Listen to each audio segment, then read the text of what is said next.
Tapos na po tayo magsalin ng shampoo. Yan. What is up guys? Let's test po ulit for another vlog po natin. For this vlog guys, meron na po akong gustong i-share po sa inyo. So bali meron po akong in-order sa online shop na foaming shampoo, no? Pero hindi pa po siya liquid.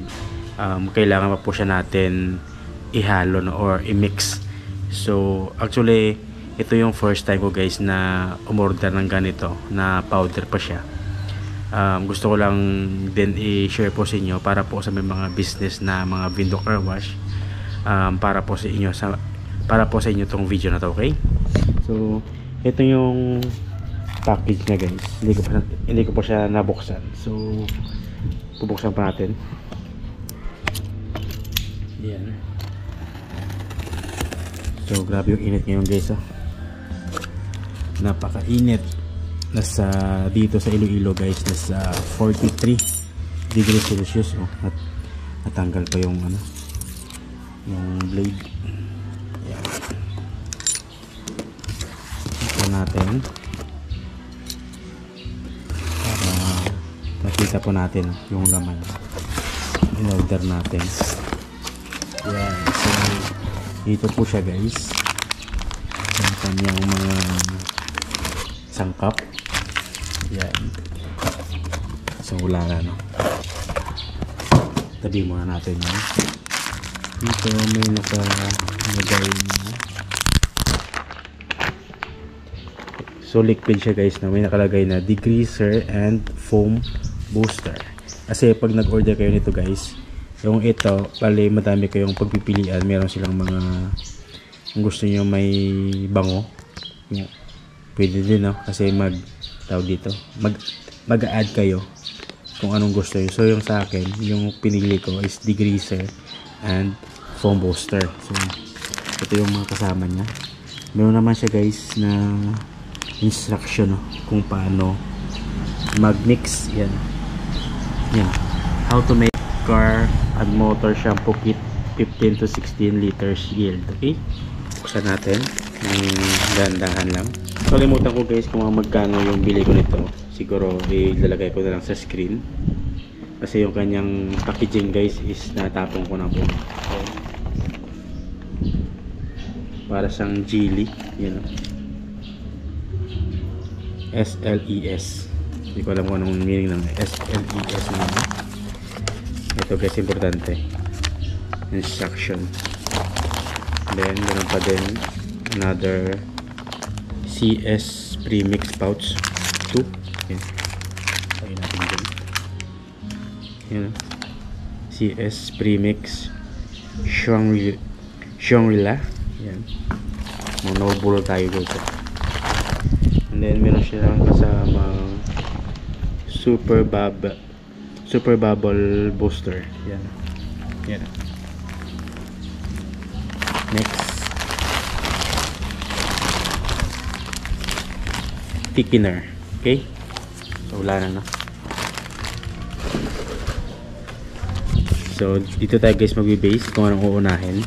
Sabi dito, step 1, maglagay ng 14 litro na tubig sa timba o lagayan. Ilagay ang SLES. So SLES ito.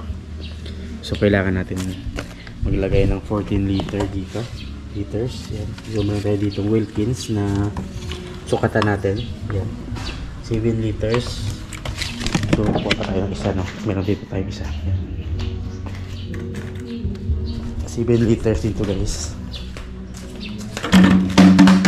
Sorry. Sabi maglagay muna ng 14 liters na litro sa timba. So magkakasya kaya dito guys. So check natin,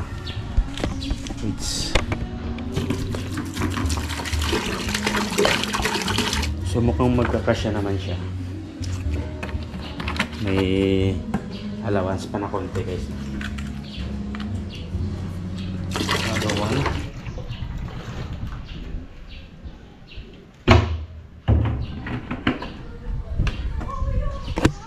So hindi ko na inubos guys, merong konti na natira, siguro nasa 1 liter yung or may get yung natira. Kasi yung timba, ito lang kalaki yung ano ko, no, available na magagamit. So, next natin. SLES una, ito. SLES. So, ito yung una natin ilagay guys na. Sabi daw, ibabad muna ito ng 30 minuto para kapag hinalo, mabilis na itong matutunaw. Okay? So, pagkalagay natin dito guys, magta-time tayo ng 30 minutes. And then, babalikan natin at hahaluin daw, no? Para mas mabilis daw na matunaw kapag nababad ng 30 na minuto. Okay? Ito muna. Halo natin guys. Kita ba? Ayan. Ayan.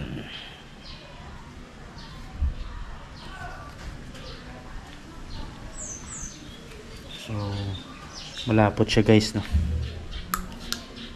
Lapit ko lang para mas makita. Ayan. Para siyang gel. So, mas maganda sana guys kung mas malaki yung timba po natin, no? A few moments later. Right guys, so may 30 minutes na yung nakalipas po, no? Haluin na po natin para po matunaw yung nilagay natin kanina, no? So nakikita ko dito may mga tira-tira pa sa ilalim, ganyan. So kailangan daw guys matunaw po yan. Isinalin ko na po dito, no, sa malaking haluan para po hindi mahirap po sa atin pag hinalo na po natin. So bubulo na po siya. Yan. Ito yung next na ilalagay natin guys, no? Ayon sa instruction po, no? Ito. So shoot na natin bago natin ilagay. Tapos isasabay po natin yung ating adds-on po, no, na foam booster with degreaser. Okay? So haluin mo natin ito medyo. Shoot natin bago natin ilagay. So lagay na natin guys. Kaming bango. So napakabango po guys. So kulay pula. Okay. Grabe. Sobrang tapang guys. Hindi siya masakit sa ilong pero napakabango niya. Yung kanyang amoy. Lagyan natin ano dyan. Ito yung mix natin guys. Ito yung mixer. Sabi sa instruction, pag may ano tayo, adds on, sasabay na lang sa step number 2 kayo.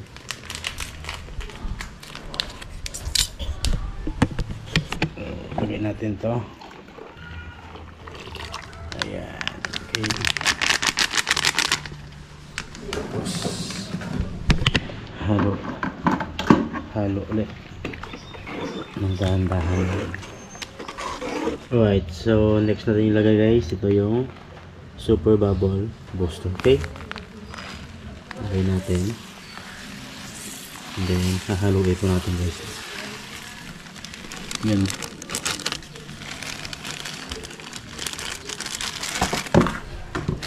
Dito.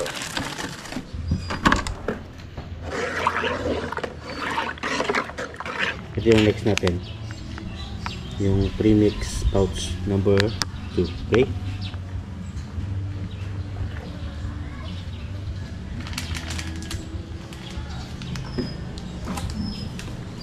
yan. Halo ulit tayo. So ito yung last guys, tikin. Alright, so ito yung last guys, thickener. So sabi sa instruction, dahan-dahan lang daw yung paglagay nito hanggang sa lumapot. Okay, so hindi natin guys ubusin lahat. Oops, may ulit na. Halo muna tayo.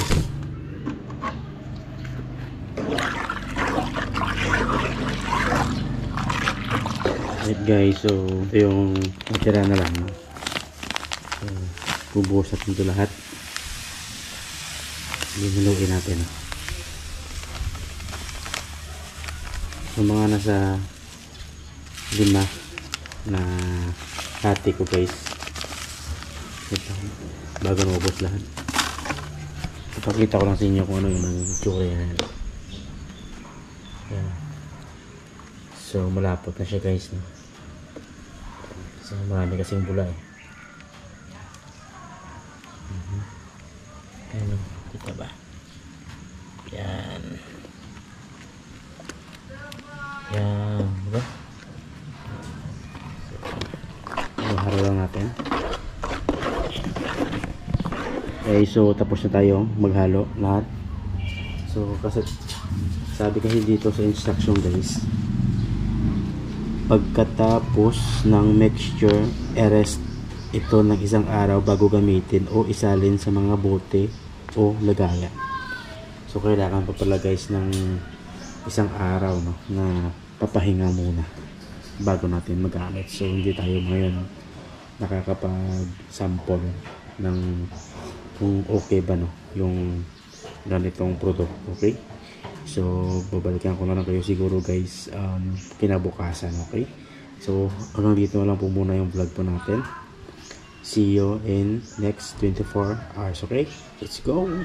Tomorrow. More than 24 hours na po, no, simula nung ni-mix natin to yung car shampoo. So ito na po siya guys, ganito na po siya kalapot. Ayan, diba? So yung iba sinalin ko na dito, no, sa ating lagayan. So mamaya guys i-testing natin kung effective ba na pang foaming gamit ito. Yung kaso pang ano to guys eh, pang herbicide at pesticide yan. So hindi talaga siya gamit pang foaming kasi yung dulo na nilalabasan ng tubig ay pabilog. So di bale, at least mamaya kahit pa paano malalaman natin kung talagang nagfo-foaming po siya, no? So yung gagawin natin maya maya, kukuha tayo dito ng konti, tapos i-mix natin sa tubig, no? Tsaka bubombahin natin para magkaroon ng hangin sa loob, and then titesting natin guys kung talaga bang pang foaming yung ating nabili na hinalo natin. Okay, so let's go. Tapos na po tayo magsalin ng shampoo. Yan. So yung natirang kaunti nilagay ko na lang dito guys, no. So bali na siya, nasa kalahating litro po siya. So wait lang, yan, 500 ml. So kasi 2 liters po to pag puno.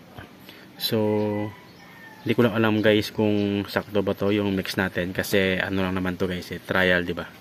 So testing natin kung ano yung magiging outcome sa ganito karaming shampoo kasi pupunuin natin to guys ng tubig. Okay, so pag masyadong malapot, adjust na lang natin. Kumbaga ito pinapakita ko lang sa inyo guys kung effective ba itong klaseng mixture ng car shampoo. Okay,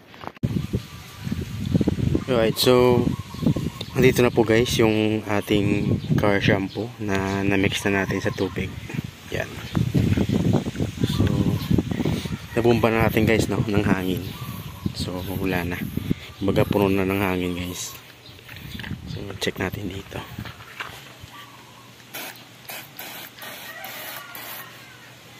Yan. So yan po siya guys. Yan. So siguro kasi may isang klase na ganito guys na para talaga sa pang foaming na shampoo po, no. So ito kasi pang ano lang to, pang spray ng mga herbicide. Okay, so ito yung kanyang yan yung kanyang kinalalabasan guys, no.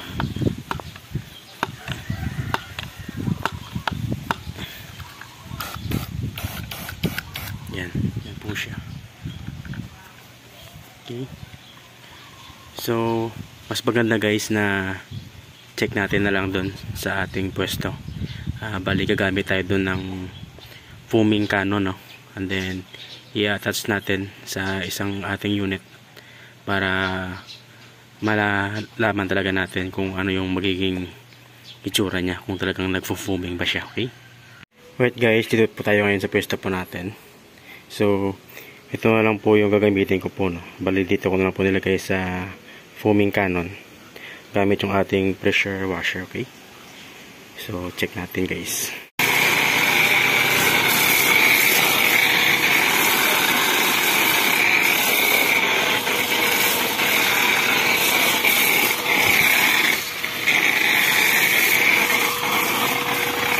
Yan. So, ganyan po siya guys, yung kanyang output. Okay.